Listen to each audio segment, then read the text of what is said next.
Breaking news for every loan officer and mortgage company watching this. 303 comments are locked in. As of Monday night, August 10th, the CFPB actually just closed off the comment period on what could be the biggest shakeup to your closing process, well, since TRID went live back in 2015. The battle lines were drawn, and here's my hot take. Most LOs have no idea this is even happening, and it could change how you close every single loan in the future. Let's get into it. So here's the setup. Back in March, the White House signed Executive Order 14393. It was promoting access to mortgage credit. That's what it was called. And that order told the CFPB, go look at TRID and consider replacing those rigid timing rules with what's called a materiality-based standard. Well, so in July, the CFPB dropped a request for information. 22 questions covering 4 big buckets: TRID timing and rescission, the TRID requirements like e-signatures and construction loans, tailored rules for small banks, and reverse mortgage disclosures. And they gave the industry, well, frankly, 32 days to respond. 32. What's actually on the table? Well, the stuff you deal with every single day.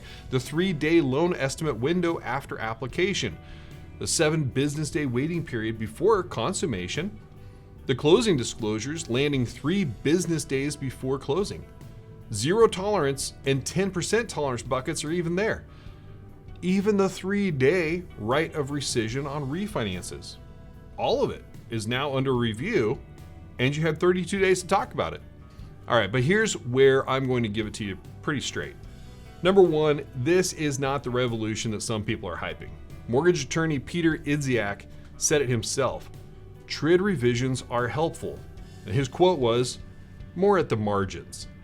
The bigger affordability plays, like ability to repay, QM reform, appraisal modernization, those are coming later, we think.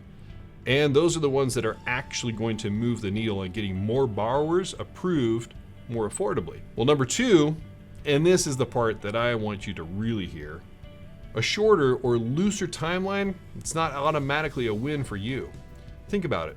If materiality becomes optional instead of mandatory, you're going to have lender A running one set of disclosure rules and lender B running another. For brokers shopping loans across multiple lenders, well, that's channel fragmentation. That's chaos in your pipeline, and your compliance workload just probably tripled. Well, and don't forget this. Some states have their own disclosure timelines as well, baked into their own state law. The Fed can loosen up all they want. If your state doesn't follow, you're still running the old playbook anyway. It's going to be a little bit chaotic. And number 3, the opposition to this is organized, and it's heavyweight. This wasn't a few scattered complaints. A coalition of 5 national groups filed together. The National Consumer Law Center, the National Housing Law Project, the National Fair Housing Alliance, Americans for Financial Reform, and the Consumer Federation of America. Their message to the CFPB was pretty blunt. Don't weaken TRID, enforce it. NCLC attorney Steve Sharp said any changes must serve one goal: helping borrowers access safe and affordable credit. Well, they're drawing probably the hardest line around the right of rescission. That 3-day window to cancel if a refi and somebody's like, I don't want to do this anymore. Andrew Pizer put it this way: the mortgage transactions are too complex to digest at the closing table in the last minute. And his words, a family's home is too important to take away these protections. Whatever you think of their politics, they're not wrong about one thing. The LOs who win in this business are the ones whose borrowers understand their loan before closing day.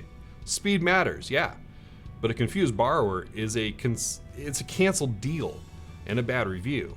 And practically speaking, a coalition this size fighting every inch means, well, whatever the CFPB does next is going to be contested, litigated, and slowed down. So my take: faster closings, fewer redisclosures, cleaner tolerance rules. Yeah, sounds great. But be careful what you wish for, because flexibility can turn into 50 different rule books and real fast. So where do we go from here? Well, it's important that no rule has been proposed. This was an RFI, request for information, right? Information gathering. The CFPB now sits down with 303 comments and decides what, if anything, to put into an actual proposed rule.